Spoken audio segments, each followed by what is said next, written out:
This looks good. With the crappy weather, it looks like a good day for curling up on the sofa to read. Care to join me? Diary of a Confessions Queen by Kathy Carmichael. Chapter 1. My husband took out the garbage and never came back. Karma is as karma does. It's what Nana, my grandmother who raised me, always said. Her intentions were kindly. They always were. She strove to find ways to help me feel good about myself. So my basic inner confusion isn't her fault. I should have kept karma in mind that morning. Everything was going well. Too well. As I stepped out my front door and headed for my mailbox on the street, dew twinkled in the April morning sunlight like faux diamonds on the Queen Neela's tiara. I looked up the curving road, and a shocking silence reverberated. All was still on my small street, and my elderly neighbor, Mrs. Mitchell's lace curtains, didn't twitch as they usually did when she's home, watching for something to talk about. I earned my living by writing short stories for True Lies, a confessions magazine. Sue Ann, my best friend, insists I have enough Catholic guilt. I'll confess to almost anything, and I suspect she's right. My True Lies editor was about to go on maternity leave, and my source of income would at least temporarily dry up. Imagine my excitement when I checked my mailbox to learn she'd bought 8 confessions from me in advance. What a relief! I desperately needed the money. My house was about to go into foreclosure. The house Dan bought for me, for us when we got married. I had 60 days to pay, or I would risk hell and brimstone in the hereafter. I simply could not lose our home. It had been 7 years since Dan disappeared, and I had no other choice than to put the wheels in motion to have him declared permanently out of print. That morning, Sue Ann's attorney husband, Ron, assured me I would have the insurance proceeds in time to save my home.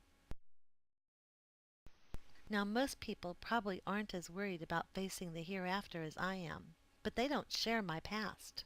My parents were devout Catholics. 2 days before my confirmation, when I was 13 and it was the main focus of my life, my parents were involved in a fatal auto accident. I was distraught. Not only had I lost my folks, but I never was confirmed.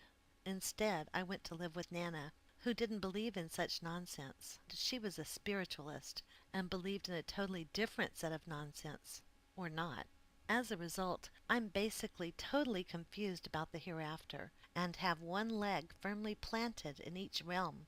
The good news that day was I no longer had to worry about burning in hell for losing Dan's home. The bad news was that neither my parents nor Nana had visited from the eternal divide to let me know one way or the other. I expected better from Nana. Since the people I loved had a way of going to their spiritual reward, or just plain disappearing like Dan, I recently decided it had something to do with the law of attraction. By concentrating on my losses, I attracted more loss. It had taken me a while, but I came up with a new affirmation. I attract people into my life who stay. As I picked my barefooted way back up the graveled drive toward my front door, I glanced at the redbud tree I planted when Dan and I moved in. Its bare limbs were a tangled puzzle, and I willed it to hurry up and bloom. The next good thing to happen that morning was that when I went to get dressed, I found a $20 bill stuffed into my ill-fitting wonder bra. I vaguely remembered wondering where the money had gone to a year ago, so now I knew. Another new affirmation. I attract money into my life to stay. Feeling as if I was on a roll, I tried on my too tight jeans, and they fit perfectly. I could even bend and sit without causing my fallopian tubes to screech in protest. There was edible food in my refrigerator, and, to top it off, I wasn't out of toilet paper after all. Incredible, exceptionally good karma.